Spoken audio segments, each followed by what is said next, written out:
Greetings, sports fans. Welcome back to Edivision. I'm your host, Eddie Gona. Today, I'm here with a very special guest.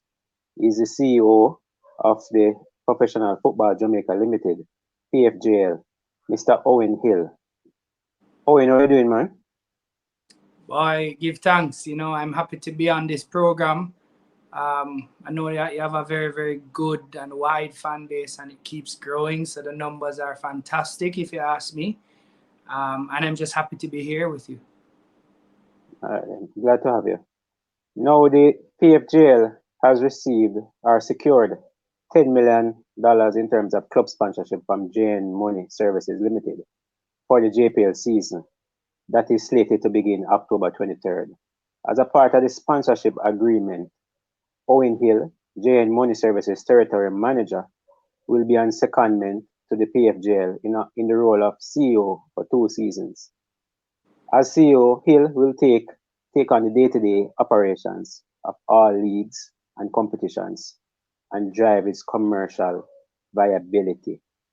So that sounds like a lot, Owen. But before we get into that, I just wanted you tell the folks who is Owen Hill, a little about yourself, where you grew up, the school you went to. I know you're going to big up the school, a certain purpose school, but, tell us, about your sporting career and all of that. Well, again, like I said, it's always a good opportunity when you get a chance to express yourself in the manner that I sometimes get the opportunity to. I was always a student of football, if you want to call it that. So I was raised watching football, going to football games, playing football. I went through the different ranks in terms of age group football. So I went to a high school in Kingston, and I played football for that high school at the different levels. And then I transitioned to the university as well, where we continued playing. So I've been, at the pretty highest level in Jamaica. I've played the Premier League in Jamaica. Again, we always had ambitions of becoming more than just a player, because we always wanted to understand behind the sport, as we know it, the business of the sport.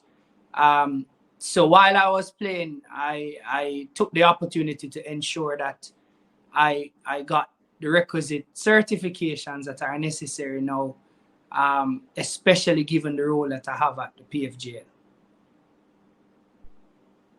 And speaking about that role, what is that role exactly?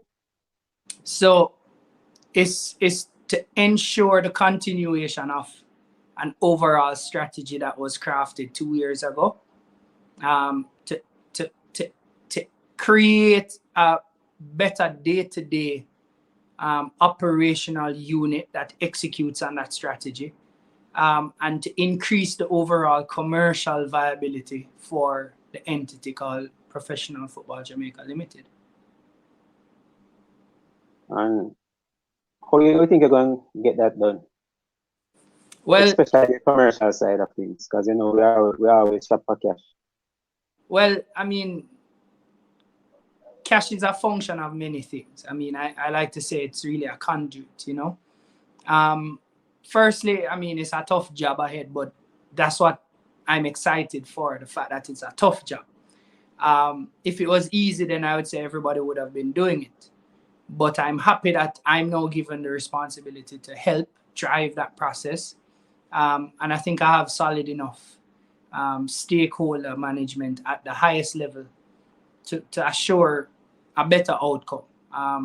The chairman, the executive members, the directorship of PFJL is important, because a lot of the discussions will be routed on their behalf, through them, by me. So ultimately, it's important to know that the commercial side of the business is one of the pillars on which we're really pushing to get going.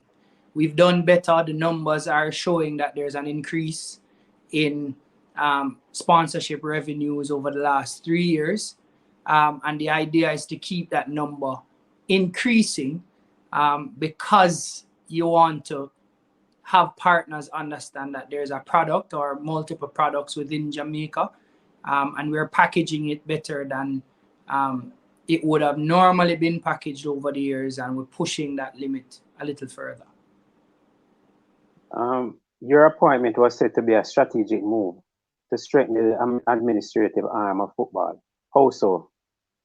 Well, the chairman coined the term, competence.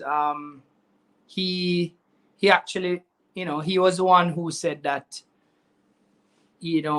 capacity and competence and capital is what is important for the sustenance. So I think for him, he understood that there needs to be that continuity for the league to happen. His own stewardship will ultimately be successful in his succession planning process. And a number of the decisions are strategic. So I am here as a part of that strategy to help drive the overall continuation of the plans that were there before. Okay, so in terms of league format, relegation is back. Can we see any other changes to the format, maybe going to a straight league instead of the knockout? Well, again, we're always looking to follow best practices, but also localize the sport to the needs of the territory. So as it is that we have seen, we've assessed both models, and as a result, the model that is currently being used is a model that has worked.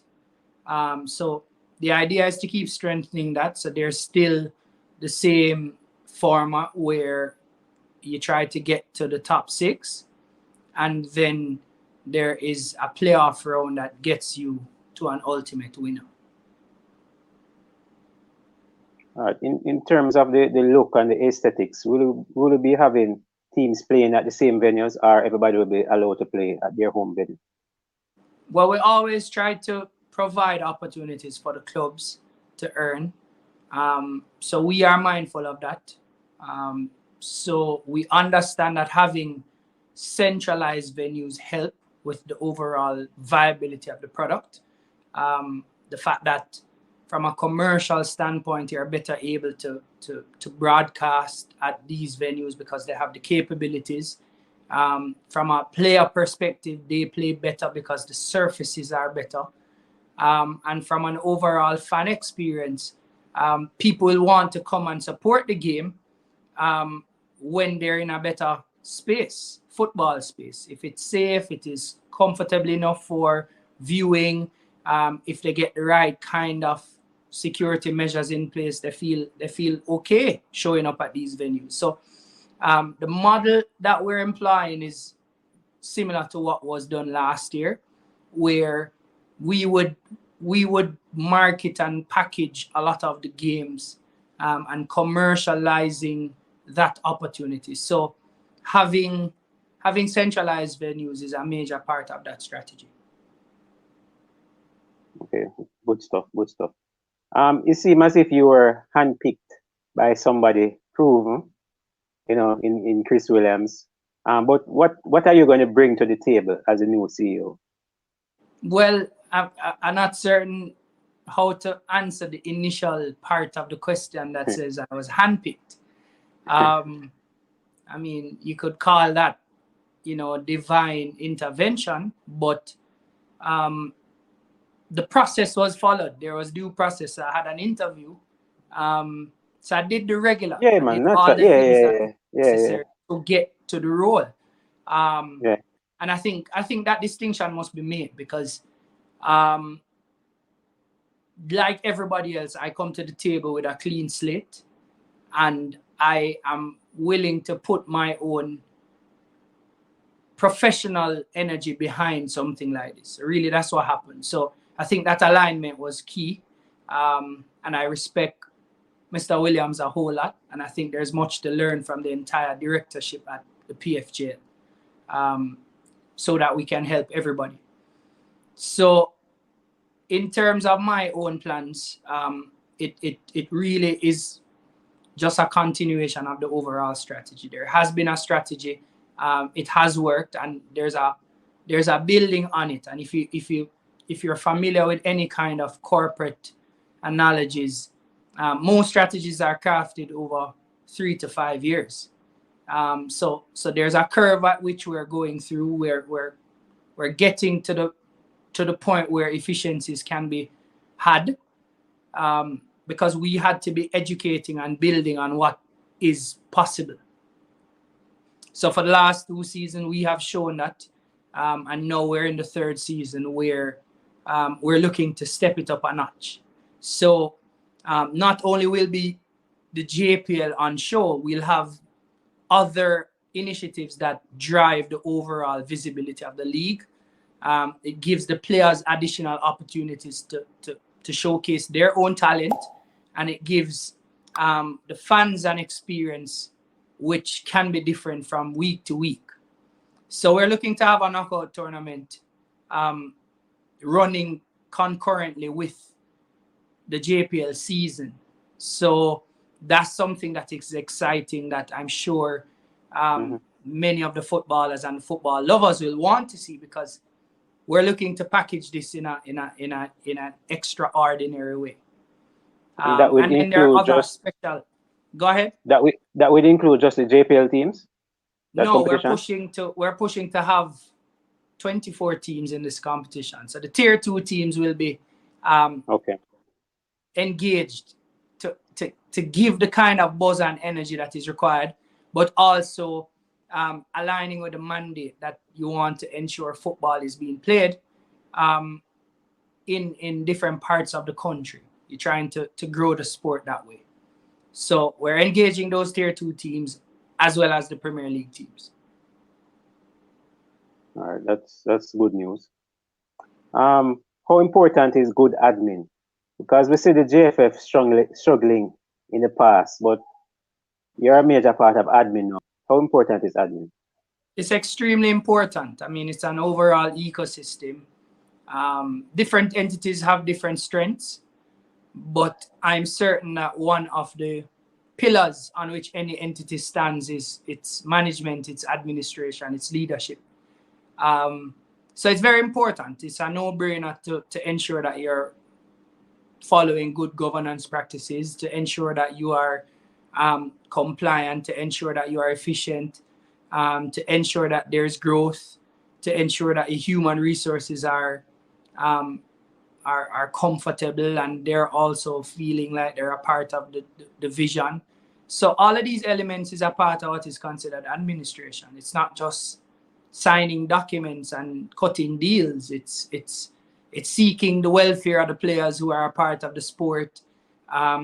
It's looking at opportunities where maximization can occur.